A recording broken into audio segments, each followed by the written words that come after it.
سلمان کو صبا سے خوب محبت تھی، لیکن صبا کو خالد سے اور خالد کو صبا سے محبت تھی۔ دو پیار کرنے والوں میں بھلا تیسرے کی کہاں جگہ ہوتی ہے؟ سو سلمان دیکھتا ہی رہ گیا اور صبا مسز خالد بن کر پیا گھر سدھار گئی۔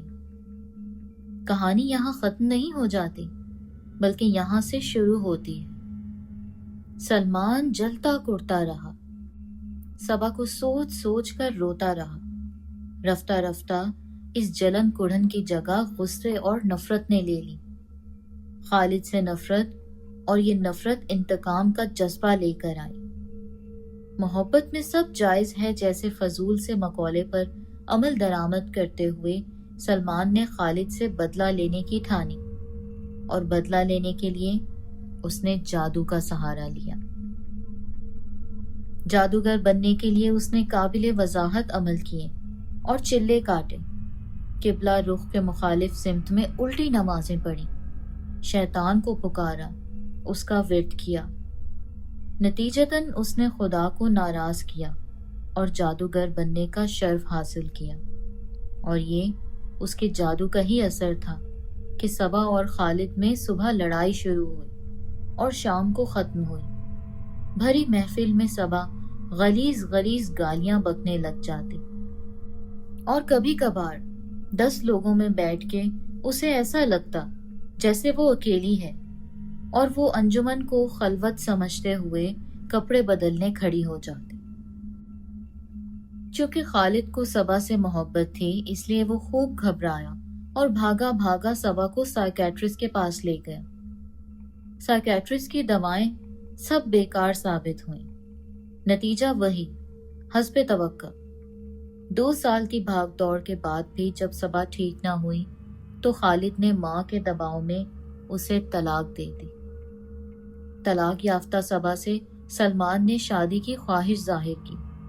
صبا کے والدین راضی تھے، سلمان بھی خوش تھا، لیکن شیطان کا وہ چیلا خوش نہ تھا جس نے سلمان کو جادوگر بنایا تھا اور سلمان کی مدد کی تھی۔ چیلا صبا کا اسیر ہو چکا تھا، وہ صبا کو استعمال کرنا چاہتا تھا۔ یہ بات سلمان کے لیے کہاں قابل برداشت تھی۔ وہ تو صبا اور خالد کی خلوت کو شرع کی وضاحت دیتا اور اپنے دل کو بہلاتا، اور اب یہ چیلا۔ نتیجہ وہی، سلمان اور شیطان کے اس ہزاروں سال تپسیا کرنے والی چیلے کی لڑائی۔ زبردست نے زیر دست کو برباد کر دیا۔ سلمان کا سیکھا ہوا جادو بیکار گیا۔ چیلے نے ایسی تدبیریں چلی کہ سلمان جو بستر پر گرا تو پھر اٹھ نہ سکا۔ دنیا حیران تھی کہ ایسی کون سی بیماری ہے جو سلمان جیسے نوجوان لڑکے کو قبر تک لے آئی ہے۔ صبا کو شیطان کے چیلے نے اپنے زیر اثر رکھا، اور جب دل چاہتا صبا کو استعمال کر لیتا۔ خالد نے 2-4 سال سوگ منانے کے بعد دوسری شادی کر لی اور زندگی گزارنے لگا۔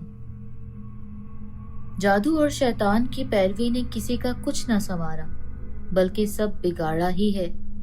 یوں ہی سال پر سال گزرتے گئے، اور جب شیطان کا چیلا صبا سے اوب گیا تو اس نے صبا کو چھوڑ دیا اور کہیں دور نئے لوگوں کی زندگی برباد کرنے چلا گیا۔ ادھیڑ عمر صبا، جسے اب ساری دنیا پاگل سمجھتی تھی، جادو کی مدت ختم ہونے کے بعد اچانک ٹھیک ہو گئی۔ ماں باپ تو گزر چکے تھے، لیکن بہن بھائی بھی خوب خوش ہوئے۔